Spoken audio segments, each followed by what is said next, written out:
دنیا میں حضرت آدم علیہ السلام سے پہلے کیا تھا؟ یہ وہ سوال ہے جو ہم سب کے ذہن میں آتا ہے کہ کائنات میں انسانوں سے پہلے آخر کیا تھا۔ لہٰذا آج کی اس ویڈیو میں آپ جانیں گے کہ انسان سے پہلے زمین پر کیسی خوفناک مخلوق آباد تھی، اور جب اللہ نے انسان کو پیدا کرنا چاہا تو اس پر فرشتوں کو تعجب کیوں ہوا تھا۔ اور ہاں، ویڈیو میں آپ کو یہ بھی بتائیں گے کہ شیطان، ابلیس اور آدم کی دشمنی کہاں سے شروع ہوئی تھی۔ آج کی یہ ویڈیو ناظرین قرآن و حدیث کی روشنی میں پیش کی جا رہی ہے۔ سب سے پہلے ناظرین یہ بات واضح کر دوں کہ جب ایک صحابی نے حضور نبی اکرم صلی اللہ علیہ وآلہ وسلم سے سوال کیا کہ اے اللہ کے رسول صلی اللہ علیہ وآلہ وسلم، زمین اور آسمان کو پیدا کرنے سے پہلے ہمارا پروردگار کہاں تھا، تو آپ صلی اللہ علیہ وآلہ وسلم نے فرمایا کہ اللہ کے سوا اور کچھ نہیں تھا، پھر اس نے پانی پر اپنا عرش بنایا۔ گویا یہ اس کائنات کی ابتدا تھی۔ پھر اللہ پاک نے قلم کو پیدا کیا اور اس کو حکم دیا کہ ہر بات کا علم اللہ تعالیٰ کے حکم اور اس کے حکم سے قیامت تک ہونے والا سب کچھ لوح محفوظ میں لکھ۔ اس کے بعد آسمان اور زمین کے 6 دن میں تخلیق کی گئی۔ جب ناظرین یمن سے آئے ہوئے ایک وفد نے حضور صلی اللہ علیہ وآلہ وسلم سے کہا کہ ہم آپ صلی اللہ علیہ وآلہ وسلم سے دین کی سمجھ اور قلم کی ابتدا جاننے کے لیے آئے ہیں، تو آپ صلی اللہ علیہ وآلہ وسلم نے فرمایا، جس کا مفہوم یہ ہے کہ سب سے پہلے صرف اللہ پاک کا عرش پانی پر تھا، پھر اس نے قلم پیدا کیا۔ اس قلم نے لوح محفوظ پر قیامت تک ہونے والے تمام واقعات لکھ دیے۔ پھر آسمان اور زمین کو پیدا کیا گیا۔ ناظرین، اس کی جو ترتیب ہمیں روایات سے پتہ چلتی ہے وہ کچھ یوں ہے کہ اللہ تعالیٰ نے ہفتے کے دن مٹی یعنی زمین کو پیدا کیا۔ جب اللہ کریم نے زمین بنائی تو وہ کانپنے لگی۔ پھر اللہ کریم نے اتوار کو اس میں پہاڑ بنائے زمین کو سہارا دینے کے لیے، ایسے جیسے اس میں کیل ٹھونک دیے۔ اس سے زمین ساکن ہو گئی۔ پھر پیر کے دن اس میں درخت لگائے، منگل کے دن تکالیف، مصیبتیں، جراثیم اور بیماریاں بنائیں، جبکہ بدھ کے دن نور کو پیدا فرمایا۔ جمعرات کو زمین میں چوپائے بنائے اور انہیں زمین پر پھیلا دیا، اور پھر جمعہ کے دن کی آخری گھڑیوں میں یعنی عصر کی بعد آدم علیہ السلام کو پیدا فرمایا۔ اللہ تعالیٰ نے انسان کی پیدائش سے پہلے اس کی آسائشوں کے لیے زمین اور اس پر ضرورت کی تمام اشیاء پیدا فرما دی تھی، یعنی مخلوق کی ابتدا میں آخری نمبر پر انسان کو پیدا کیا گیا، اور نسل انسانی میں سب سے پہلے تخلیق حضرت آدم علیہ السلام کی تھی۔ وہ تمام انسانوں کے باپ ہیں۔ انسانوں کی پیدائش سے پہلے فرشتوں اور جنوں کی تخلیق بھی ہو چکی تھی، اور ناظرین، فرشتوں کا اصل ٹھکانہ آسمان ہے، اور فرشتے زمین والوں کے لیے استغفار کرتے ہیں۔ فرشتوں کو نور سے پیدا کیا گیا، جبکہ جنوں کی پیدائش آگ سے کی گئی۔ انسانوں کی تخلیق مٹی سے ہوئی، جبکہ شیطان جو تھا وہ بھی فرشتوں میں سے نہیں بلکہ جنوں میں سے تھا، اور اس کی تخلیق بھی آگ سے کی گئی۔ کچھ روایات سے پتہ چلتا ہے کہ حضرت آدم علیہ السلام سے 2000 سال پہلے جنات پیدا کیے گئے، اور جب وہ فتنہ و فساد میں حد سے آگے بڑھ گئے تو اللہ تعالیٰ نے ان کی طرف فرشتوں کا ایک لشکر بھیجا۔ ان میں خوب مار کا آرائی ہوئی، اور فرشتوں نے جنوں کو تہس نہس کر دیا، اور سمندروں کے جزیروں میں پناہ لینے پر مجبور ہو گئے، اور آج تک ان کے رہنے کی جگہ یہی جزیرے ہیں، کیونکہ شیطان جنات کا سردار ہے۔ شیطان کا ایک تخت ہے اور وہ تخت پانی پر ہے۔ ابلیس کا اصل نام عزازیل تھا، اور اس کی نافرمانی کے بعد اسے ابلیس کا نام دیا گیا۔ یہاں یہ بات بھی ناظرین جان لیجئے کہ دنیا میں پہلے جنات کی حکومت تھی۔ یہاں خون ریزی تھی، دنگا فساد تھا، نافرمانی اور کفر و شرک کا غلغلہ تھا۔ نیکی بہت کم تھی، بدی بہت زیادہ تھی۔ خالق کائنات نے جنات سے دنیا کی حکومت لے کر ایک دوسری مخلوق کو دینا چاہی، تاکہ جنات کا غرور خاک میں ملے۔ آسمان دنیا کی گہما گہمی کسی بڑی خبر کی نوید سنا رہی تھی۔ جوں جوں وقت گزرتا جا رہا تھا، تسبیح و تحلیل میں مصروف فرشتوں کے تجسس اور بے چینی میں اضافہ ہوتا جا رہا تھا۔ نظریں بیت المعمور پر تھیں اور کان اللہ کی پکار کے منتظر۔ बिलाखिर इंतजार की घड़ियां खत्म हुई और रब्बे जुलजलाल का हुक्म फिजा में बुलंद हुआ, मैं जमीन पर अपना नायब बनाने वाला हूं। अल्लाह ताला ने फरिश्तों को इत्तला दी कि मैं जमीन पर अपना खलीफा बनाना चाहता हूं, जो इख्तियार और इरादे का मालिक होगा और मेरी जमीन पर जिस किस्म का तसव्वुफ करना चाहेगा कर सकेगा और अपनी जरूरियात के लिए अपनी मर्जी के मुताबिक काम ले सकेगा। गोया वो मेरी कुदरत और मेरे तसर्रुफ व इख्तियार का मजहर होगा। फरिश्तों ने जब ये सुना तो हैरत में रह गए और अल्लाह के हजूर बतौर सवाल अर्ज किया, ऐ खुदाए बेनियाज, क्या आप ऐसे को पैदा करना चाहते हैं जो जमीन को फसाद और खून रेजी से भर देगा? यानी फरिश्तों ने इस नई मखलूक को जिन्नात पर कयास किया और वो ये समझे कि नई मखलूक भी जिन्नात की तरह बेहद सरकश और नाफरमान होगी। वो बोले कि हम जमाते मलाइका आपकी तस्बीह और तहलील के लिए काफ़ी हैं। अल्लाह ताला ने जवाब दिया, आदम की पैदाइश करने में जो जो हिकमतें हैं तुम उनसे वाकिफ नहीं, बल्कि हम ही खूब जानते हैं। जब अल्लाह ताला ने आदम अलैहिस्सलाम को पैदा करना चाहा तो हज़रत जिब्राइल अलैहिस्सलाम को हुक्म दिया कि कुरे अर्ज़ से मट्टी लेकर आओ। हज़रत अबू मूसा अशरी रज़ियल्लाहु ताला अन्हु से रिवायत है कि नबी करीम सल्लल्लाहु अलैहि वसल्लम ने इरशाद फरमाया, अल्लाह ताला ने हज़रत आदम अलैहिस्सलाम को एक मुट्ठी खाक से पैदा फरमाया। ये मिट्टी तमाम रूए ज़मीन से हासिल की गई थी। यही वजह है कि हज़रत आदम अलैहिस्सलाम की नस्ल में मुख्तलिफ रंगो ज़ुबान के लोग पाए जाते हैं। अल्लाह ताला ने हज़रत आदम अलैहिस्सलाम को 4 अजीम शर्फ और मर्तबे अता फरमाए। नंबर 1, अपने हाथ से पैदा फरमाया। नंबर 2, रूह फूंकी। नंबर 3, फरिश्तों को सजदा करने का हुक्म फरमाया। नंबर 4, अशिया के नामों के इल्म से सरफराज फरमाया। तो फरिश्तों और इब्लीस से कहा, मैं खनखनाते हुए स्याह और सड़े हुए गारे से एक इंसान बनाने वाला हूं। जब मैं इसे ठीक तरह से बनाकर मुनासिब शक्ल दे दूं और इसमें अपनी रूह फूंक दूं तो तुम सब इसके आगे सजदे में गिर पड़ना। अल्लाह ने पूरी जमीन से एक मुट्ठी मिट्टी ली। यही वजह है कि आदम अलैहिस्सलाम की औलाद में कोई गोरा है, कोई काला है, कोई सांवला है, कोई नर्म है, कोई सख्त है, कोई नापाक है और कोई पाक है। फिर अल्लाह ताला ने इस मिट्टी के खुलासे से गारा तैयार किया। जब गारा स्याह और बदबूदार हो गया और इससे खन खन की आवाज आने लगी तो अल्लाह ताला ने अपने दोनों हाथों से आदम अलैहिस्सलाम का पुतला बनाया।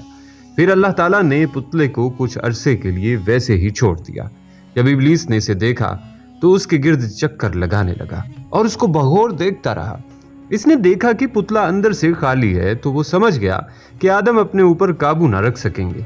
फिर अल्लाह ताला ने जुम्मा के दिन असर के बाद इस पुतले को जिंदा इंसान बन जाने का हुक्म दिया।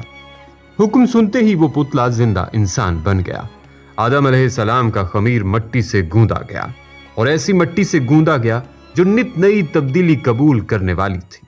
जब ये मट्टी पुख्ता ठीकरी की तरह आवाज देने और खनखनाने लगी तो अल्लाह ताला ने इस जस्दे खाकी में रूह फूंकी। अभी रूह नाक के नथनों से दाखिल होकर दिमाग तक पहुंची ही थी कि आदम अलैहिस्सलाम को छींक आई।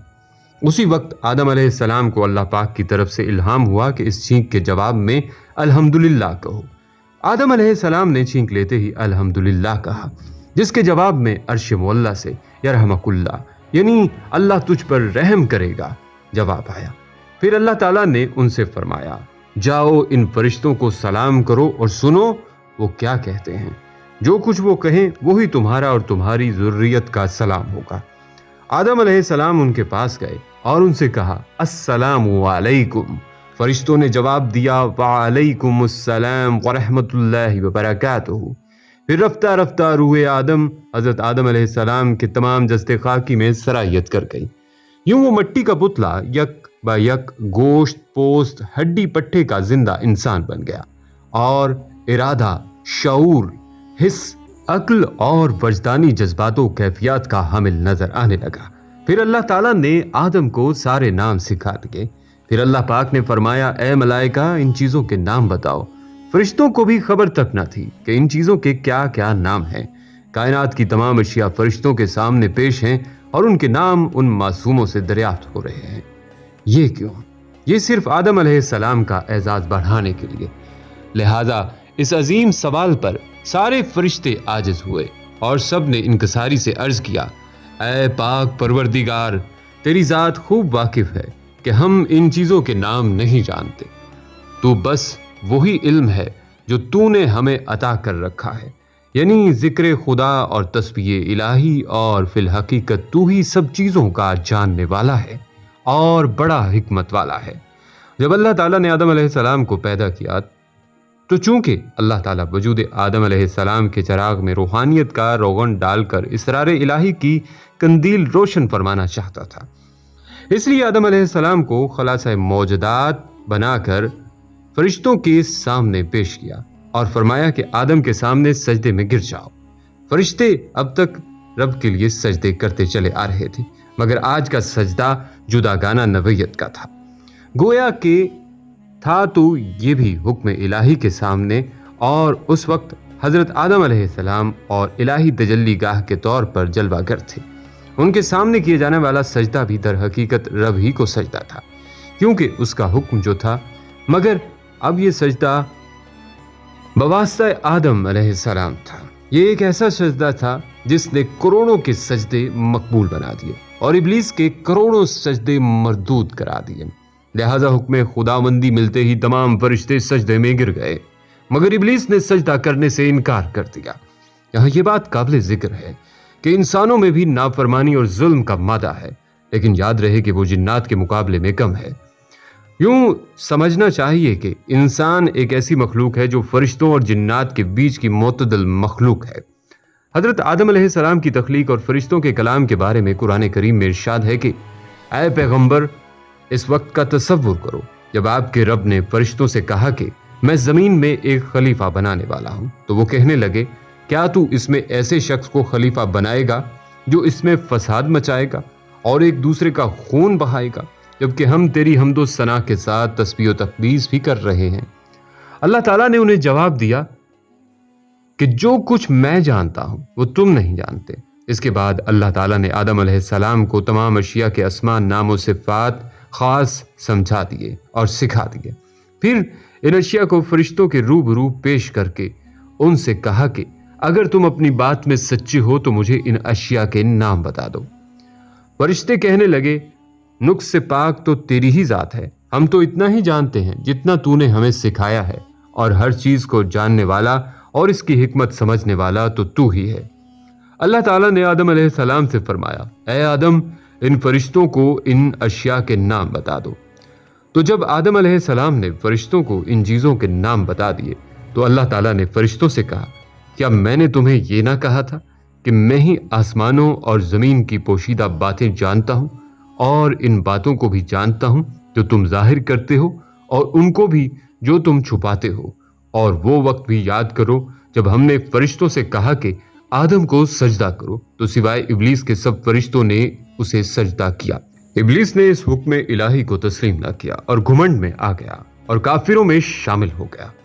फिर हमने आदम से कहा कि तुम और तुम्हारी बीवी दोनों जन्नत में आबाद हो जाओ और जहां से चाहो इसके फल जी भर के खाओ, अलबत्ता इस दरख्त के पास ना फटकना, वरना तुम दोनों जालिमों में शुमार होगे। आखिरकार शैतान इस दरख्त की तरकीब देकर आदम और हव्वा दोनों को वरगला दिया और जिस हालत में वो थे उन्हें वहां से निकलवा कर ही दम लिया। तब हमने कहा, तुम सब यहां से निकल जाओ, क्योंकि तुम एक दूसरे के दुश्मन हो, और अब तुम्हें एक मुअय्यना वक्त तक जमीन में रहना और गुजर बसर करना है। फिर आदम अलैहिस्सलाम ने अपने रब से चंद कलिमात सीख कर तौबा की तो अल्लाह ताला ने उनकी तौबा कबूल कर ली।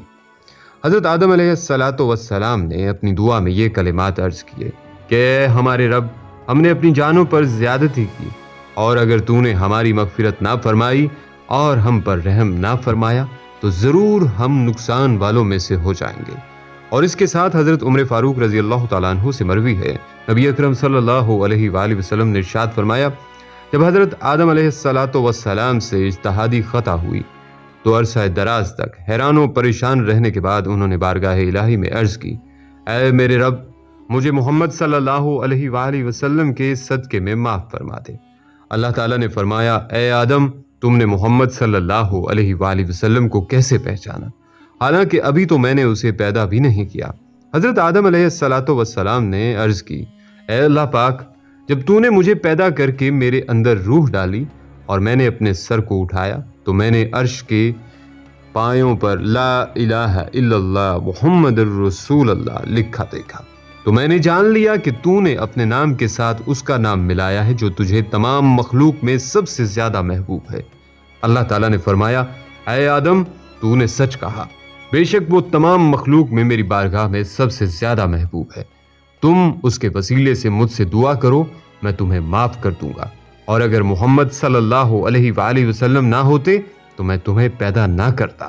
اور پھر ایک شفیق استاد کی مانند بڑی محبت سے حضرت آدم علیہ السلام کو سمجھایا کہ تمہارا گھر فی الحال یہی ہے، یہی تمہارا عارضی قیام ہے، مجھے یاد رکھنا، اور جب جب میری جانب سے میرے رسول تمہارے پاس ہدایت لے کر آئیں تو ان کی اتباع کرنا، تم ایسا کرو گے تو نہ تمہیں کوئی غم ہوگا نہ کوئی ملال، تم واپس اپنے اصلی گھر اور مقام یعنی جنت کو حاصل کر لو گے۔ اس قصے پر ناظرین اگر غور کریں تو بہت سی الجھنیں سلجھتی چلی جاتی ہیں۔ یہ حضرت انسان جو اس بات پر قادر ہے کہ اللہ تعالیٰ کی زمین پر کشت و خون کا بازار گرم کر دے، بھوک اور بیماری کے سودے کرے، حیوانیت پر آئے تو اس حد تک کہ اپنی بیٹی کو بازار میں بیچ آئے، اس انسان سے دنیا میں خلافت کا کام کس طرح لیا جائے گا؟ اپنے ارد گرد نظر ڈالیں تو فرشتوں کی جھجک بلا وجہ معلوم نہیں ہوتی، مگر اللہ کی حکمت دو چیزوں سے عیاں ہوتی ہے۔ پہلی حکمت اس سجدے میں پوشیدہ ہے جو فرشتوں سے کروایا گیا۔ ایک طرف تو اس خاکی پتلے کے اندر چھپی نورانی روح کی تقدس کی طرف نشاندہی کی جاتی ہے، تو دوسرا یہ بتایا جاتا ہے کہ جہاں اس کے اندر شر کی پیروی کرنے اور فساد کی قوت ہے، وہیں اس انسان میں لامتناہی محبت، رحمت اور ایثار کا جذبہ بھی موجود ہے۔ فرشتے اور ان سے جڑی ہدایت اور پاک اعمال کرنے کی قوتیں، اور اسی طرح ابلیس سے جڑی شیطانی اعمال کرنے کی قوتیں دونوں انسان کے تابع کر دی گئی ہیں، اور اسے یہ بتا دیا گیا ہے کہ یہ دو راستے ہیں اور تم بیچ میں کھڑے ہو، اب ان دونوں میں سے جو راستہ چاہو اپنا لو، تمہارے اعمال تمہارا فیصلہ کریں گے۔ ابلیس کے راستے پر چلے تو ملعون ہو جاؤ گے، اور میرے راستے پر چلے تو پھر اس سجدے کا حق ادا کر کے اشرف المخلوقات بن پاؤ گے۔ اور پھر اس بنی نوع انسان کو نام دینے کی طاقت دی گئی، یعنی علم عطا ہوا، وہ بھی ایک ایسا علم جو انسان کو باقی تمام مخلوقات سے ممتاز کرتا ہے، جس کے ذریعے انسان اپنی تحقیق، تعلیم اور تجربہ نسل در نسل آگے بڑھاتا ہے۔ اسی طرح یہ بھی واضح ہے کہ اللہ رب العزت کو معلوم تھا کہ ہمارے جد امجد اس درخت کا پھل ضرور کھائیں گے، چونکہ بارگاہ رب میں یہ اعلان تو پہلے ہی ہو چکا تھا کہ میں زمین میں اپنا نائب بنانے جا رہا ہوں۔ یہ تھوڑی کہا گیا تھا کہ میں جنت میں اپنا نائب بنا رہا ہوں۔ اب سوال یہ اٹھتا ہے کہ پھر درخت سے کیوں روکا اور صرف ایک پھل کھانے سے جنت سے کیوں نکال دیا؟ یہ دراصل انسان کی تخلیق اور تکمیل کا آخری مرحلہ تھا۔ یہ وہ پہلا از خود فیصلہ تھا جو انسان نے کیا۔ یہ اس بات کی نشاندہی تھی کہ اب یہ خاکی مخلوق تیار ہے کہ اپنے امتحان گاہ میں بھیج دی جائے، اور ایک مقررہ وقت تک اپنے علم الاسما کو استعمال کرتے ہوئے اپنا ذہنی، علمی اور عمرانی ارتقاء کرے، اور ساتھ ساتھ علم وحی کی متلاشی رہے۔ اور جب بھی رسول صلی اللہ علیہ وآلہ وسلم بارگاہ ربانی سے ہدایت لے کر آئیں، یہ انسان ان کی تصدیق کر کے اپنے لیے نجات کی راہ ہموار کرے۔ یوں انسان کو علم کا ہتھیار دے کر بھیجا، اور ساتھ ساتھ اس کی نجات سے جڑی 3 باتیں اس کے اندر سختی سے بٹھا دی گئیں۔